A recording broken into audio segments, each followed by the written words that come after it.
نمازوں کے علاوہ، خاص مواقع کے علاوہ دن میں جب بھی آپ چاہیں درود شریف پڑھ سکتے ہیں، لیکن عام دنوں کے علاوہ جمعے کے دن خصوصی طور پر درود شریف پڑھنے کی تاکید ہے، کیونکہ آپ نے اس کا خود حکم دیا. آپ صلی اللہ علیہ وسلم نے فرمایا جمعہ کے روز کثرت سے مجھ پر درود پڑھا کرو، جو آدمی جمعہ کے روز مجھ پر درود بھیجتا ہے وہ میرے سامنے پیش کیا جاتا ہے. اسی طرح دعا سے پہلے، دعا کے بعد، پھر جہاں کہیں آپ کا نام لیا جا رہا ہو یا لکھا جا رہا ہو یا کسی بھی طرح آپ کا ذکر آئے وہاں آپ کے لیے درود پڑھنا. اسی طرح مسجد میں داخل ہوتے وقت درود شریف پڑھنا، مسجد سے نکلتے وقت درود شریف پڑھنا، پھر نماز سے فارغ ہونے کے بعد درود شریف پڑھنا. یعنی ایک تو نماز کے اندر ہے، لیکن نماز سے فراغت کے بعد، پھر اسی طرح ہر مجلس میں آپ پر درود پڑھنا ضروری ہے. پھر اسی طرح صبح و شام کے اوقات میں، یعنی یہ تمام مواقع ایسے مواقع ہیں جس میں آپ درود شریف پڑھ سکتے ہیں. اور موقع کوئی ہو یا نہ ہو، دن یا رات کی گھڑیوں میں سے جس گھڑی میں آپ چاہیں، جب چاہیں، چلتے پھرتے، کام کاج کرتے، آپ اللہ کے رسول صلی اللہ علیہ وسلم کو یاد کر سکتے ہیں، آپ کے لیے درود اور سلام پڑھ سکتے ہیں. نبی صلی اللہ علیہ وسلم پر درود شریف پڑھنے کے کئی صیغے ہمارے ہاں مشہور ہیں. اس میں کچھ تو وہ ہیں جو آپ صلی اللہ علیہ وسلم سے ثابت ہیں، اور کچھ ایسے ہیں کہ جو لوگوں نے بعد میں خود بنا لیے ہیں. تو وہ ایسے تمام ورژن یا ایسی تمام عبارتیں جو لوگوں نے خود اس معنی کی بنائی ہیں، خواہ وہ عربی میں ہیں یا اردو میں ہیں، تو ان کو پڑھنے کی حد تک تو پڑھا جا سکتا ہے. یعنی اگر نثر میں کوئی ایسی عبارت موجود ہے جس میں آپ صلی اللہ علیہ وسلم کے لیے دعا کی گئی ہے یا آپ کی مدح کی گئی ہے یا آپ پر سلام بھیجا گیا ہے، خواہ وہ نثر میں ہو یا شعر میں، تو اس میں حرج تو کوئی نہیں. لیکن وہ چیز جو خود آپ صلی اللہ علیہ وسلم نے ہمیں سکھائی اور جو آپ کی طرف سے ہمیں ملی، اس کا مقام باقی ہر انسان کے کلام پر کہیں بلند ہے، کہیں زیادہ فائدہ مند ہے. تو وہ درود شریف جو مسنون ہے، وہ صیغہ جو آپ سے ثابت ہے، اس کا پڑھنا افضل ہے، وہی اصل درود ہے. اور باقی تو انسانوں کے خیالات یا جذبات کا اظہار ہے، خواہ وہ شعر میں ہو، خواہ وہ نثر میں ہو، خواہ وہ اردو میں ہو، خواہ پنجابی میں ہو یا کسی اور زبان میں ہو، وہ تو پھر انسانوں کے کلام ہے نا. تو جس طرح اللہ سبحانہ و تعالیٰ کے کلام کو باقی تمام انسانوں کے کلام پر فضیلت ہے، اسی طرح نبی صلی اللہ علیہ وسلم کے کلام کو بھی باقی انسانوں کے کلام پر فضیلت ہے. ایک عام شاعر کتنی بھی خوبصورت بات کرے، لیکن اللہ کے رسول صلی اللہ علیہ وسلم سے آگے تو اس کی بات نہیں ہو سکتی.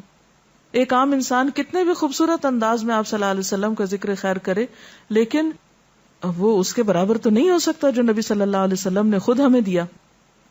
تو بہترین صیغہ وہی ہے جو ہم نماز میں پڑھتے ہیں، جسے درود ابراہیمی کہا جاتا ہے، اور اس کا پڑھنا باعث اجر و ثواب ہے اور اس میں کوئی شک ہی نہیں. اسی طرح یہ چونکہ تھوڑا طویل ہے تو اس کو مختصر انداز میں بھی آپ پڑھ سکتے ہیں. مثلا صرف اگر آپ صلی اللہ علیہ وسلم کہہ رہے ہیں تو یہ بھی درست ہے، یہ بھی درود شریف مکمل ہے ایک طرح سے، اگرچہ مختصر ہے. اسی طرح اللہم صلی وسلم علی نبینا محمد، یہ بھی آپ پڑھ سکتے ہیں. صلی اللہ علی النبی الکریم کہہ سکتے ہیں. تو مختصر ہو یا درود ابراہیمی کچھ طویل شکل میں ہو، اصل چیز تو ذکر میں مشغول ہونا ہے. تعداد میٹر نہیں کرتی جتنا وہ احساس اور جذبہ اور عقیدت جو کہ درود شریف پڑھتے ہوئے آپ صلی اللہ علیہ وسلم کے لیے ہماری ہو سکتی ہے. تو ہمارے لیے دن میں بے شمار مواقع ایسے ہوتے ہیں کہ جس میں ہم درود شریف پڑھ سکتے ہیں. سب سے پہلا موقع تو خود نماز کا موقع ہے. اس وقت تک نماز مکمل نہیں ہوتی جب تک ہم اس میں درود شریف نہیں پڑھتے. پھر اسی طرح عام نمازوں کے علاوہ نماز جنازہ میں بھی درود شریف پڑھا جاتا ہے. پھر اذان کے بعد درود شریف پڑھا جاتا ہے. آپ صلی اللہ علیہ وسلم نے فرمایا جب مؤذن کی آواز سنو، یعنی اذان سنو، تو وہی کہو جو مؤذن کہتا ہے، یعنی اذان کا جواب دو، پھر مجھ پر درود پڑھو. یعنی اذان کا جواب دینے کے بعد جب اذان ختم ہو جائے تو کیا کرنا چاہیے؟ نبی صلی اللہ علیہ وسلم پر درود بھیجنا چاہیے. کیونکہ مجھ پر درود پڑھنے والے پر اللہ تعالیٰ 10 رحمتیں نازل فرماتا ہے. اس کے بعد میرے لیے اللہ سے وسیلہ مانگو جو جنت میں ایک مقام ہے جو جنتیوں میں سے صرف کسی ایک ہی کو ملے گا، اور مجھے امید ہے کہ وہ جنتی میں ہی ہوں گا، یعنی آپ صلی اللہ علیہ وسلم ہی کے لیے وہ مقام ہے. اور آپ نے یہ بھی فرمایا کہ من سألی اللہ الوسیلہ، جس نے اللہ سے میرے لیے وسیلہ کی دعا کی، یعنی درود شریف کے علاوہ آت محمد الوسیلۃ دعا ہم پڑھتے ہیں، یہ دعا بھی پڑھی جانی چاہیے. تو جس نے یہ دعا پڑھی اس کے لیے میری شفاعت واجب ہو جائے گی، یعنی قیامت کے دن پھر میں اس کے لیے شفاعت کروں گا. پھر یہ کہ درود شریف نہ صرف یہ کہ دنیا میں انسان کے لیے فائدے کا باعث ہے بلکہ آخرت میں انسان کے لیے شفاعت کا ذریعہ بھی ہے. درود شریف پڑھنے والوں کو نبی صلی اللہ علیہ وسلم کی شفاعت نصیب ہوگی. آپ نے فرمایا جس نے 10 مرتبہ صبح و شام مجھ پر درود بھیجا اسے قیامت کے دن میری شفاعت حاصل ہوگی. اب یہ کہ اگر زیادہ وقت نہ بھی ملے تو 10 دفعہ درود شریف پڑھنا آخر کیا مشکل ہے، کتنی دیر لگ جائے گی، لیکن اس کا اجر و ثواب اور اس کا فائدہ کس قدر ہے. پھر اسی طرح درود شریف دعاؤں کی قبولیت کا ذریعہ بھی بنتا ہے، یعنی اگر دعا کرنے سے پہلے درود شریف پڑھا جائے اللہ تعالیٰ کی حمد و ثنا کے بعد تو اس سے دعا کی قبولیت میں اضافہ ہوتا ہے. نبی صلی اللہ علیہ وسلم کے ساتھ حضرت عبداللہ بن مسعود اور حضرت ابوبکر اور حضرت عمر تشریف فرما تھے. تو حضرت عبداللہ بن مسعود کہتے ہیں کہ میں نماز پڑھ رہا تھا، میں بیٹھا تو پہلے اللہ تعالیٰ کی حمد و ثنا کی، پھر آپ پر درود بھیجا، پھر اپنے لیے دعا کی. تو آپ نے فرمایا اللہ سے مانگو ضرور دیے جاؤ گے، یعنی جس طریقے سے تم نے دعا کی ہے کہ پہلے اللہ تعالیٰ کی حمد و ثنا کی ہے پھر درود شریف پڑھا ہے، تو اب جو بھی تم دعا مانگو گے وہ دعا قبول ہوگی.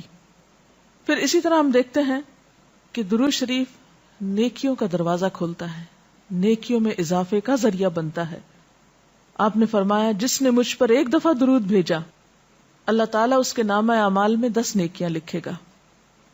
پھر اسی طرح فرشتوں کی دعائیں آتی ہیں اس شخص کے لیے جو درود شریف پڑھتا ہے. رسول اللہ صلی اللہ علیہ وسلم نے فرمایا جب تک کوئی مسلمان مجھ پر درود بھیجتا رہتا ہے اس وقت تک فرشتے اس کے لیے دعائیں رحمت کرتے رہتے ہیں. یعنی آپ درود شریف پڑھیں تو فرشتے آپ کے لیے دعا کرنے میں لگ جاتے ہیں. اب جو چاہے کم پڑھے اور جو چاہے زیادہ پڑھے، یعنی کتنی دعائیں چاہیے اس کو. دیکھیں ہم عام طور پر کتنا کہتے ہیں دوسروں سے کہ پلیز ہمارے لیے دعا کیجئے، ہمیں دعا میں یاد رکھیے، دوسروں کی ایک طرح سے منت سماجت کر رہے ہوتے ہیں. لیکن کتنا آسان طریقہ ہے فرشتوں کی دعائیں لینے کا کہ انسان درود شریف پڑھنا شروع کر دے. اور وہ شخص جو درود نہ پڑھے وہ صرف اپنے آپ ہی کو نقصان دیتا ہے، اس لیے کہ درود شریف نہ پڑھنا انسان کے بخیل ہونے کی علامت ہے. آپ صلی اللہ علیہ وسلم نے فرمایا جس کے سامنے میرا نام لیا جائے اور پھر وہ مجھ پر درود نہ پڑھے تو وہ بخیل ہے. اس سے یہ بات بھی پتہ چلتی ہے کہ اگر ہم خود درود شریف نہیں بھی پڑھ رہے لیکن اگر کوئی اور آپ کا ذکر خیر کر رہا ہے یا کوئی اور درود شریف پڑھ رہا ہے اور اگر وہ بلند آواز میں پڑھ رہا ہے تو ہمیں بھی آپ کا نام سنتے ہی دل میں درود شریف پڑھنا ہوگا. یہ بھی آپ کے ادب میں سے ایک ہے. اور قیامت کے دن اس شخص کے لیے جو درود نہ پڑھے، درود کا نہ پڑھنا حسرتوں کا باعث ہوگا. حضرت ابو ہریرہ رضی اللہ تعالی عنہ کہتے ہیں کہ رسول اللہ صلی اللہ علیہ وسلم نے فرمایا جس مجلس میں لوگ اللہ کا ذکر نہ کریں، یعنی اکٹھے ہوئے ہیں دنیا بھر کی باتیں کی لیکن اللہ سبحانہ و تعالیٰ کی کوئی بات نہیں کی، اور نبی صلی اللہ علیہ وسلم پر درود نہ بھیجیں، یعنی نہ تو اللہ کا ذکر کیا اور نہ ہی آپ پر درود بھیجا، وہ مجلس قیامت کے دن انسان کے لیے حسرت کا باعث ہوگی. انسان اس پر پچھتائے گا، خواہ وہ اپنے نیک اعمال کے بدلے میں جنت میں چلا ہی جائے. یعنی ایک شخص جنت میں بھی پہنچ گیا لیکن اس کو ایسی مجلسوں پر حسرت ضرور ہوگی جس میں اس نے اللہ کا ذکر اور رسول اللہ صلی اللہ علیہ وسلم پر درود نہ بھیجا ہوگا. اور اگر دیکھا جائے تو انسان کے اعمال میں ایسی کوتاہی اور غفلت بسا اوقات جنت سے محرومی کا سبب بھی بن جاتی ہے. آپ صلی اللہ علیہ وسلم نے فرمایا جو مجھ پر درود پڑھنا بھول گیا اس نے جنت کا رستہ کھو دیا. یعنی جس نے اتنی غفلت برتی کہ کبھی آپ کا ذکر ہی نہیں کیا اور کبھی آپ کے لیے دعا ہی نہیں کی اور کبھی آپ کے لیے درود ہی نہیں پڑھا, تو اس نے اپنے لیے کیا کمایا؟ ان اللہ وملائکتہ یصلون علی النبی یا ایھا الذین آمنوا صلوا علیہ وسلموا تسلیما, کہ اللہ اور اس کے فرشتے نبی صلی اللہ علیہ وسلم پر درود بھیجتے ہیں. اے لوگو جو ایمان لائے ہو, تم بھی ان پر درود و سلام بھیجو. تو رسول اللہ صلی اللہ علیہ وسلم کے ذکر کا, آپ کی یاد کا بہترین طریقہ آپ پر درود بھیجنا ہے, آپ کے لیے دعائے رحمت کرنا ہے. وہ عظیم ہستی جس پر اللہ رب العزت کی رحمت برستی ہے, جس کا ذکر اللہ سبحانہ وتعالی فرشتوں میں کرتے ہیں, جن پر فرشتے دعائے رحمت بھیجتے ہیں, آخر ان کا ذکر اور ان پر درود و سلام میں اور آپ کیوں نہ بھیجیں گے؟ آپ صلی اللہ علیہ وسلم پر درود بھیجنا خود ہمارے اپنے لیے باعث سعادت ہے, باعث رحمت ہے. آپ صلی اللہ علیہ وسلم اس کے محتاج نہیں. مشرق ہو یا مغرب, شمال ہو یا جنوب, دنیا کے گوشے گوشے میں آپ کا ذکر خیر ہو رہا ہے, دن رات, آذانوں میں, نمازوں میں, جہاں جہاں آپ کا نام لیا جائے.